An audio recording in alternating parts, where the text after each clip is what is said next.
Desert highway पर, जहां हम ग्रेस डी अर्जेंटो को देखते हैं। ग्रेस एक स्ट्राइकिंग, कॉन्फिडेंट और डेंजरस हीरोइन है जो अपनी चेरी रेड 1967 शेवी कैमरो के साथ खड़ी होती है। वो लॉलीपॉप चबा रही होती है और अपने गाड़ी के इंजन को चेक कर रही होती है। ये दुनिया इतनी रफ है कि नॉर्मल पेट्रोल मशीन्स का कोई लेना देना नहीं रहा। लोग अपनी कार्स को ब्लड टैंक से भरते हैं। ग्रेस अपनी कार के हुड के नीचे काम करते हुए रिलैक्स्ड लगती है, लेकिन एकदम से एक फास्ट येलो स्पोर्ट्स कार रास्ते पर आती है। दो मर्द उतरते हैं और ग्रेस के गाड़ी के पास आकर उससे गलत बिहेव करते हैं। उसी वक्त लड़की अपना काम दिखाती है। लड़की अपनी तलवार से लड़के पर हमला करती है और कार का आगे वाला हिस्सा खोल देती है। लड़के का साथी अपना चेहरा दूसरी तरफ करके खड़ा रहता है। इधर लड़की उस लड़के को पैरों से पकड़ लेती है और उसका सिर अपनी कार में डाल देती है। कार पूरी बॉडी को खा जाती है और उसके खून से गैस बनाती है। लड़की देखती है कि अभी भी टैंक फुल नहीं हुआ तो लड़की दूसरे लड़के का हाथ काट देती है। दूसरी तरफ लॉस एंजल्स में कॉन्ट्रा क्राइम नाम की फोर्स लॉ एनफोर्स कर रही होती है। आर्थर बेली, जो एक मोरली कन्फ्लिक्टेड कॉप है, अपने पार्टनर क्रिस्टोफर कारपेंटर के साथ पेट्रोल कर रहा होता है। कॉन्ट्रा क्राइम का सिस्टम बहुत ब्रूटल है। अगर कॉप्स हर वीक एक सर्टेन नंबर ऑफ वायलेटर्स को नहीं पकड़ते तो उनसे अपने दांत या कुछ चीजें निकलवाने को कहा जाता है। आर्थर एक ऐसे कॉप है जो सिस्टम की ब्रूटैलिटी से अनकंफर्टेबल है और वो आम लोगों की हेल्प करना चाहता है, न कि उन्हें टॉर्चर। उनका पार्टनर क्रिस्टोफर थोड़ा सीरियस और कमिटेड है, लेकिन आर्थर का कैरेक्टर क्लियरली दिखता है। वो इंसाफ से ज्यादा ह्यूमैनिटी को इंपॉर्टेंस देता है। आर्थर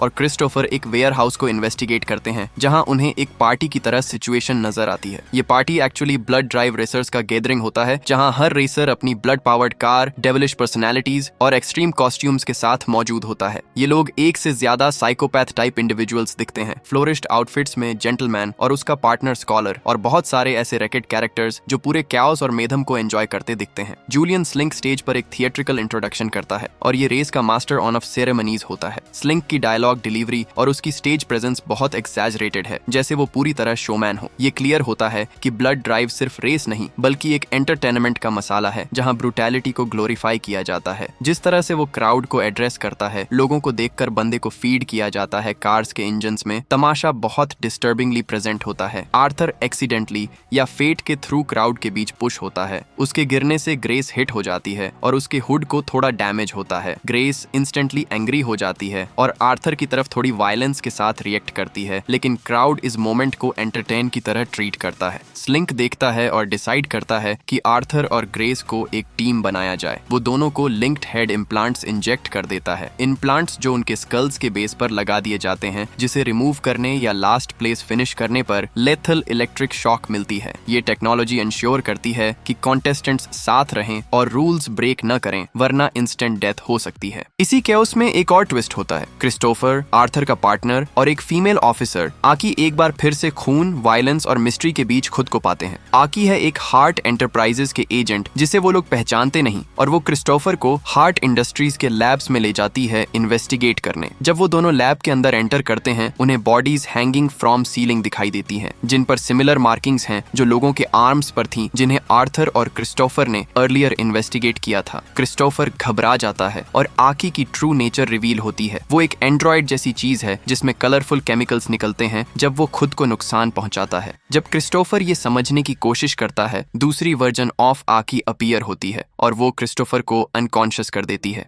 रेस वापस डेजर्ट हाईवे पर शिफ्ट होती है। ग्रेस और आर्थर साहब कार्स के बीच रेस करते और ओवरटेकिंग के अटेम्प्ट्स करते नजर आते हैं। उनको चेक पॉइंट तक पहुंचना होता है और अगर वो लास्ट में हो तो उनके स्कल इम्प्लांट्स उनको किल कर देंगे। एक मोमेंट में ग्रेस स्पाइक्स रोड पर थ्रो करती है ताकि जेंटलमैन और स्कॉलर की कार रोक दी जाए और उनको अपनी कार फिक्स करने पर मजबूर किया जाए। ये मोमेंट एक टैक्टिकल मूव होता है ताकि वो लास्ट प्लेस से डैश करके फिनिश लाइन पर जल्दी पहुंच सकें। लेकिन जब ग्रेस का प्लान सक्सेसफुल होता है, तब स्कॉलर सीक्रेटली उनकी कार में रिगिंग करता है कि कार कुछ आवर्स बाद फेल हो जाए। जेंटलमैन प्रॉमिस करता है कि वो चीयर लीडर्स को किल नहीं करेगा, पर उनको फ्यूल के लिए काटने की कोशिश करता है। आर्थर इंटरवीन करता है और चीयर लीडर्स को प्रोटेक्ट करता है। ग्रेस और आर्थर का कार रिपेयर होता है। फिर वो कॉन्टिनेंटल स्पीड से रेस करते हुए फिनिश लाइन की तरफ जाते हैं। फिनिश लाइन पर जब ग्रेस और आर्थर लास्ट मोमेंट पर एंट्री लेते हैं तो क्राउड उनको चीयर करके वेलकम करता है। क्राउड उनको फकिंग कॉप के नाम से चिल करता है क्योंकि उनकी परफॉर्मेंस और लास्ट मोमेंट एड्रेनालिन बूस्ट ने उनको लगातार सर्वाइवल दिखाया है, लेकिन ये सिर्फ रेस का फर्स्ट चैप्टर था। एपिसोड के एंड में आर्थर एक शॉकिंग चीज रियलाइज करता है। हर चीज, Contra crime police rifles, water dispensers, food products, cars light parts, सब पर हार्ट एंटरप्राइजेस का लोगो होता है। हर मॉडर्न आइटम, हर एसेंशियल चीज जिसे सोसाइटी अब यूज करती है, हार्ट के प्रोडक्ट से मिलती है। आर्थर का रेस बिल्ड होता है क्योंकि वो रियलाइज करता है कि ये कॉर्पोरेशन सिर्फ एक रेस नहीं बल्कि पूरी दुनिया पे कंट्रोल का प्लान चला रहा है। ग्रेस और आर्थर एक दूसरे के कर्व्स और रफ पर्सनैलिटी को समझते हुए एक फ्रेजाइल म्यूचुअल रिस्पेक्ट और अलायंस फॉर्म करते हैं। ग्रेस शेयर करती है कि वो ब्लड ड्राइव में इसलिए है क्योंकि उसकी एक पर्सनल एजेंडा है, उसकी बहन कर्मा को हेल्प करना जो किसी मेंटल इंस्टीट्यूट में कन्फाइंड है। और आर्थर जो एक कॉप है, प्रॉमिस करता है कि वो मदद करेगा इस रेस को जीतने में ताकि वो हार्ट एंटरप्राइजेस की कॉन्स्पिरेसी को एक्सपोज कर सके। आर्थर का दिल मोरल के मसाइल से भरा होता है क्योंकि वो एक कॉप था और इनोसेंट लोगों को फ्यूल के लिए इस्तेमाल करने का खिलाफ है। ग्रेस उसको बार बार समझाती है कि उनको जीतना है, सिर्फ जीतने से ही वो अपनी बहन कर्मा को उस एसाइलम से बचा सकती है जहां वो बंद है। उसका एम्फेसिस और बेचैनी दिखाती है कि उसके लिए ये रेस सिर्फ किसी तमाशे की वजह नहीं बल्कि एक जरूरत और फैमिली का मसला है। ग्रेस की बात से आर्थर को भी समझ आता है कि उनका सफर सिर्फ एक रेस नहीं बल्कि जिंदगी और मौत का फैसला है। जब उनकी जीपीएस स्क्रीन पर एक छोटा सा शहर दिखाई देता है जिसका नाम पिक्सी स्वेलो होता है तो ग्रेस हल्का सा खुशी महसूस करती है और रास्ते पर चलती हुई गाड़ी को वहां ले जाती है। आर्थर का दिमाग अभी भी अनईजी होता है क्योंकि उनको समझ नहीं आ रहा कि ये जगह सच में उनके लिए अच्छी है या नहीं। गाड़ी जैसे ही शहर के मोटल और डाइनर के पार्किंग लॉट में घुसती है, वो रेस के और दूसरे पार्टिसिपेंट्स को भी वहां देखते हैं और माहौल थोड़ा अजीब, थोड़ा सा बिजार सा होता है। डाइनर के अंदर लोग बर्गर्स खा रहे होते हैं जो बर्तन पर एक जूसी और लाल लाल नजर आते हैं, लेकिन सीन उस वक्त बदलता है जब हमें दिखाया जाता है कि उस डाइनर का शेफ कार्ल कॉक्स इंसान के लेग को मीट ग्राइंडर में डाल रहा होता है और वहां की मीट असल में ह्यूमन फ्लैश होती है। ये एक शॉकिंग और ग्राफिक सीन होता है जहां डाइनर के कस्टमर्स बिल्कुल नॉर्मल सेंस से लोगों को खा रहे होते हैं बिना सोचे समझे। ग्रेस और आर्थर जो ब्लड ड्राइव रेसर्स हैं वो रियलाइज करते हैं कि ये शहर एक कैनिबलिस्टिक सोसाइटी की तरह बिहेव करता है। उनका पहला रिएक्शन आगाज में शॉक और डिसबिलीफ होता है, लेकिन खाने की भूख और उनके टैंक्स का ब्लड कम होता जाता है और बर्गर्स ऑन ऑर्डर करते हैं। आर्थर को ये बात ज्यादा पसंद नहीं आती और वो हेजिटेट करता है, लेकिन ग्रेस उसको कहीं से कहीं मजबूर करके बर्गर ऑर्डर करवाती है क्योंकि उनको सेहतमंद एनर्जी की जरूरत होती है। डाइनर की वेट्रेस मिमी कॉक्स जो ब्लॉन्ड और चीकी होती है कस्टमर्स को बताती है कि वो मेन्यू का हिस्सा नहीं है। वो बैक में जाती है जहां उसके पापा कार्ल वहां ह्यूमन लेग्स को छांट रहा होता है। उनको रेस फिनिश लाइन क्रॉस करना होता है। आर्थर फिर डिस्ट्रैक्शन के लिए डीजल चार्ज कम नजर आने वाले ट्रक्स को एक्सप्लोर करता है और डोपिंग और पेसिंग के बीच मोरल और फिजिकल स्ट्रगल का दिखावा करता है। इसी वक्त डाइनर में कुछ और रेसर्स भी दिखाए जाते हैं जैसे रिब बोन और फैट एल्विस, जिनके कॉस्ट्यूम्स और पर्सनालिटीज भी बहुत आउटलैंडिश और थीम्ड होते हैं। ग्रेस फिर मोजाइकी अंदाज में उसका रूम की पिक पॉकेट करती है और कहती है मामा नीड्स अ शावर, जिससे हमें उनकी टफ और केयर फ्री लाइफस्टाइल का टेस्ट मिलता है। हम क्रिस्टोफर कारपेंटर की कहानी देखते हैं जो आर्थर का पार्टनर है। पिछले एपिसोड में वो नॉकआउट हो गया था और इस एपिसोड में वो एक अंडरग्राउंड फैसिलिटी में पाया जाता है जहां उसको एक एंड्रॉयड आकी दिखाई देती है जो एक डोमिनेट्रिक्स प्रोग्रामिंग के साथ फंक्शन करती है। ये एंड्रॉयड उसको रोजबर्ड्स जैसी ट्रेनिंग वीडियो दिखाती है जहां हार्ट एंटरप्राइजेस की ओरिजिन एक्सप्लेन की जाती है। एक मैसिव अर्थक्वेक के बाद उन्होंने एक चीज खोजी जिसे डेथ स्कार के नाम से जाना गया और ये एक स्ट्रेंज और मिनरल्स से भरा हुआ एरिया था जिसने उनको साइंटिफिक ब्रेक थ्रूज दिया था। वीडियो में आकी कहता है कि हार्ट एंटरप्राइजेस ने दुनिया को ये नए रिसोर्सेज शेयर किए हैं और टैगलाइन के साथ बोलती है now we are able to share the fruits of our labour. इससे हमें पता चलता है कि हार्ट एंटरप्राइजेस सिर्फ एक रेस ऑर्गेनाइज करने वाली कंपनी नहीं बल्कि सोशल और सर्वाइवल इंफ्रास्ट्रक्चर के बहुत बड़े पावर प्लेयर्स हैं। क्रिस्टोफर को ये सब एक्सप्लेन किया जाता है और फिर वो फैसिलिटी के अंदर आजाद घूमता है, लेकिन एंड्रॉयड आकी स्लीप मोड में चली जाती है। क्रिस्टोफर यहाँ से एक कॉम्प्लेक्स और स्ट्रेंज अंडरग्राउंड वर्ल्ड का हिस्सा बन जाता है जहाँ टेक्नोलॉजी और सोशल कंट्रोल के कॉम्बोज दिखाई देते हैं। वो आर्थर और ग्रेस के साथ डायरेक्टली कनेक्टेड नहीं होता अभी, मगर उनकी मिशन के बैकग्राउंड में इसका बहुत बड़ा इफेक्ट होता है। पिक्सी स्वेलो में डाइनर और मोटल के बीच चलते हुए आर्थर और ग्रेस दोनों ही रियलाइज करते हैं कि ये शहर सिर्फ एक हार्मलेस रोड साइड स्टॉप नहीं बल्कि एक कैनिबलिस्टिक और डिस्टर्बिंग सोसाइटी है। उनका टैंक अब ऑलमोस्ट एम्प्टी होता जाता है और लोग उन्हें वियर्ड लुक्स से देखते हैं। आर्थर फिर डाइनर की पार्किंग लॉट में देखते हैं कि एक ग्रूसम और वायलेंट सीन अनफोल्ड हो रहा होता है। एक डाइनर एम्प्लॉय एक विक्टिम को रिपीटेडली बचर कर रहा होता है जहां हर बार और भी ज्यादा ब्लड स्पिल्ड नजर आता है। ये कोल्ड ब्लडेड वायलेंस नॉर्मलसी के साथ होती नजर आती है जिससे हमें ये समझ आता है कि पिक्सी स्वेलो का कल्चर नाइटमेयर जैसा बन चुका है। ग्रेस इस सीन को इग्नोर नहीं करती बल्कि अपनी सर्वाइवल इंस्टिंक्ट से काम लेती है। आर्थर उसको समझाने की कोशिश करता है कि ये सब गलत है, लेकिन ग्रेस के लिए ये रेस मतलब जिंदगी का एक चांस है। उसके बहन के लिए पैसे जीतना ही सबसे अहम बात है। दोनों फाइट और बिकर करते हुए रेस का अगला चेक पॉइंट क्रॉस करते हैं। आर्थर और ग्रेस अपनी गाड़ी वापस स्टार्ट करते हैं और पिक्सी स्वेलो को छोड़ देते हैं, लेकिन वो सिर्फ एक और डेंजरस लेक की तरफ बढ़ रहे होते हैं। ये एपिसोड हमारे दो मेन प्रोटोगोनिस्ट्स ग्रेस और ऑफिसर आर्थर के साथ शुरू होता है, जहां वो दोनों एक बैरन और सुनसान डेजर्ट रोड पर अपनी रेड कैमरो सेक्सी सूजी में रेस कर रहे होते हैं। इस रेस का मकसद सिर्फ जीतना नहीं बल्कि जिंदा बचना भी है, क्योंकि इस रेस में हर फिनिश लाइन पर लास्ट में पहुंचने वाले रेसर्स का दिमाग तुरंत एक्सप्लोड हो जाता है। अभी भी उनके सिरों में इम्प्लांटेड पल्स चार्ज होता है जो उनको एक दूसरे के नजदीक रखता है, और इस बात का खौफ हमेशा उनके जहन में रहता है। एपिसोड के में हमें क्लिफ और डोमी दिखाए जाते हैं। ये दोनों एक अलग कार में अपनी रेस कंटिन्यू कर रहे होते हैं। क्लिफ पीछे से स्लो स्पीड पर गाड़ी चला रहा होता है और डोमी उसको टीज करते हुए उससे कंप्लेन करती है कि वो बहुत धीरे चल रहा है। उनकी बातचीत से ये बात समझ आती है कि उन दोनों की शादी में अब पैशन उतना नहीं रहा जितना पहले था, और दोनों एक दूसरे के साथ चलती हुई अनसर्टेन सी फीलिंग शेयर करते नजर आते हैं। लेकिन ये सब प्लॉट पूरा एपिसोड उनके बीच छोटी सी बॉन्डिंग और पुरानी यादों से गुजरता है। जैसे कि पहले वो लोग एक साथ मर्डर करते थे, सिर्फ अब वो उसमें वो एक्साइटमेंट महसूस नहीं करते जैसे पहले करते थे। वापस ग्रेस और आर्थर की तरफ जब वो रेस में आगे बढ़ रहे होते हैं, उनकी कैमरों का टायर एकदम से पंक्चर हो जाता है और रिम डैमेज हो जाता है। आर्थर जीपीएस देखकर शॉर्टकट लेने का सजेस्ट करता है जिससे वो फिनिश लाइन जल्दी पहुंच सकें। ग्रेस को पहले इस आइडिया से हेजिटेशन होती है क्योंकि ये जगह स्टील सिटी के नाम से मशहूर है, जहां से किसी ने कभी वापस नहीं आया है। ग्रेस कॉशन रखती है, लेकिन जब आर्थर फोर्स करता है कि कार पार्ट्स वहां उपलब्ध हो सकते हैं, वो रिलक्टेंटली एग्री करती है। जैसे ही वो स्टील सिटी के एंट्रेंस की तरफ बढ़ते हैं, सीन का टोन डार्क और ईयरी हो जाता है। स्टील सिटी एक पुरानी ऑटो इंडस्ट्री का शहर होता है जो अब बेजान और खंडहर बना हुआ नजर आता है। पूरा एरिया साइलेंट है और हर तरफ से इंडस्ट्रियल डिके दिखाई देती है। ग्रेस और आर्थर अपनी कार चला रहे होते हैं और डायलॉग के जरिए ये समझ आता है कि इस जगह एक इंडस्ट्रियल एक्सीडेंट के बाद सारी पॉपुलेशन वहां से गायब हो गई थी और गवर्नमेंट ने ट्रूप्स भेजे थे, लेकिन वो लोग भी कभी वापस नहीं आए। जब वो आगे चल रहे होते हैं तो अचानक एक ट्रिपवायर ट्रिगर हो जाता है और पीछे से क्रश्ड कार्स की एक बैरियर उनके रास्ते को ब्लॉक कर देती है। ये देखकर उनको टेंशन होती है क्योंकि अब उनके पास रिटर्न का रास्ता नहीं रहा और वो मजीद अंदर ही अंदर जाते चले जाते हैं। यही मोमेंट होता है जब उनको रियलाइज होता है कि स्टील सिटी सिर्फ एक वेस्टलैंड नहीं बल्कि कुछ और ज्यादा खतरनाक चीजों का मरकज है। इसी वक्त हार्ट इंडस्ट्रीज में क्रिस्टोफर कारपेंटर की कहानी भी आगे बढ़ती है। क्रिस्टोफर जो पिछले एपिसोड्स में किडनैप्ड हो गया था, वो अब एक लार्ज लेबोरेटरी टेबल पर न्यूड और बाउंड होता है और उसको आकी एक एंड्रॉइड जैसी क्रिएचर सुपरवाइज करती है। आकी की टेक्नोलॉजी इतनी एडवांस्ड होती है कि वो सिर्फ अपनी आंखों के ब्लिंक से पूरा लैब कंट्रोल कर सकती है। क्रिस्टोफर का हाल बेहाल होता नजर आता है और वो ट्राई करता है कि किसी तरह अपनी सिचुएशन से एस्केप करे, लेकिन आकी की कोल्ड और मैकेनिकल बिहेवियर उसको हर वक्त डराती रहती है। दूसरी तरफ ग्रेस और आर्थर इस शहर को देखते हैं और उन्हें लगता है जैसे कोई उन्हें देख रहा हो।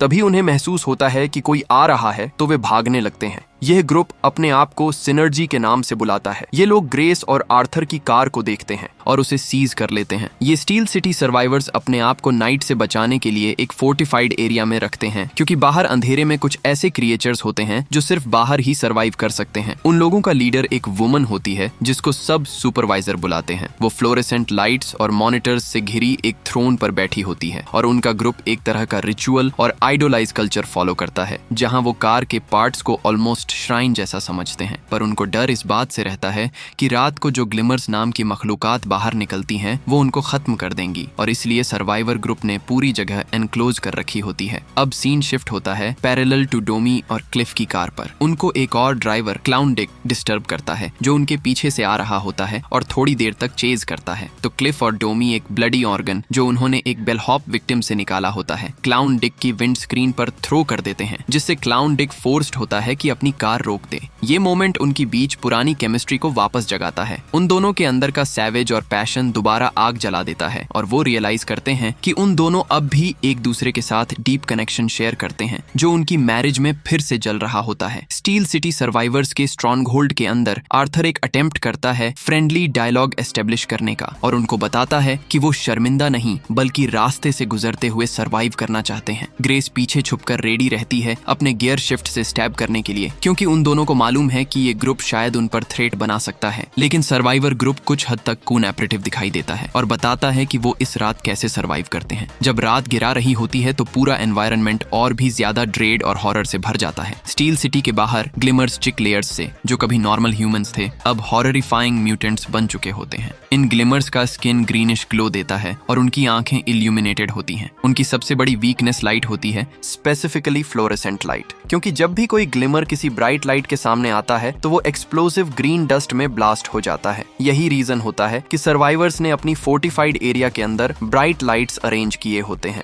ड्रामा इस वक्त अपनी पीक पर पहुंचता है क्योंकि ग्लिमर्स स्टील सिटी के कंक्रीट कॉरिडोर्स और डार्क कॉर्नर्स से बाहर निकलने लगते हैं। सर्वाइवर्स की लाइटिंग सिस्टम कभी कभी फ्लिकर होती है और हर ब्लिंक का मतलब किसी ग्लिमर के एक्सप्लोजन होने या किसी इंसान का उस डार्क में ईट हो जाने का रिस्क होता है। ग्रेस को ये सही मालूम होता है कि अब उन्हें ज्यादा वक्त नहीं मिल रहा, उनका रास्ता वापस मिलना मुश्किल हो चुका होता है और इन ग्लिमर्स का नंबर बढ़ने लगता है, सिर्फ एक ही चीज चाहते हुए, उनकी ग्लोइंग आंखें लाइट के पास पहुंचना। आर्थर और ग्रेस का रिलेशनशिप इस टेंशन के बीच थोड़ा डीप होता जाता है। आर्थर सॉफ्टली ग्रेस के साइड होता है जब नॉइज और डार्क शैडोज ग्लिमर्स को हर जगह से नजर आने लगते हैं। ग्रेस टेंशन के बावजूद अपनी प्रैक्टिकल स्किल्स दिखाती है। वो एक कंटेनर से गैसोलीन उठाती है और फ्लोर पर फेंकती है, जिससे ग्लिमर एक ट्रैप के जैसा होता है। जैसे ही क्रिएचर गैसोलीन की तरफ अट्रैक्ट होता है और उस लाइट के पास आता है, वो एक्सप्लोड हो जाता है, जिससे उनको लगता है कि इस तरह से ग्लिमर्स का मास एलिमिनेशन मुमकिन हो सकता है। हम देखते हैं कि ग्रेस और आर्थर एक अनआइजी अलायंस बनाते हैं सर्वाइवर्स के साथ, जहां वो सब मिलकर एक प्लान बनाते हैं कि वो ग्लिमर्स को डिस्करेज करें और रात को सर्वाइव करें। सर्वाइवर लीडर सुपरवाइजर भी रिलेक्टेंटली एक्सेप्ट करती है कि ग्रेस और आर्थर उनके लाइटिंग सिस्टम्स को ऑप्टिमाइज करें, जिससे पूरी स्ट्रक्चर को सिक्योर रखा जा सके। एपिसोड अपने टेंस एंडिंग के साथ नजर आता है। ये एपिसोड बहुत ही इंटरेस्टिंग और थ्रिलिंग है, जहां हमें आर्थर और ग्रेस की जर्नी में नए ट्विस्ट्स देखने को मिलते हैं। एपिसोड की शुरुआत होती है जब आर्थर और ग्रेस अपनी कार के साथ एक पुराने अबैंडन्ड फैसिलिटी के पास पहुंचते हैं। ये फैसिलिटी बिल्कुल खराब हालत में है और चारों तरफ सिर्फ टूटे हुए बिल्डिंग्स और खाली रोड्स नजर आ रहे हैं। आर्थर अभी भी इस पूरी रेस के कॉन्सेप्ट से अनकंफर्टेबल है क्योंकि वो एक नॉर्मल कॉप था और अब ये कैनिबलिस्टिक कार रेस उसके लिए बहुत ज्यादा है। ग्रेस उसको समझाती है कि उन्हें रेस में आगे बढ़ना जरूरी है, वरना वो मर जाएंगे।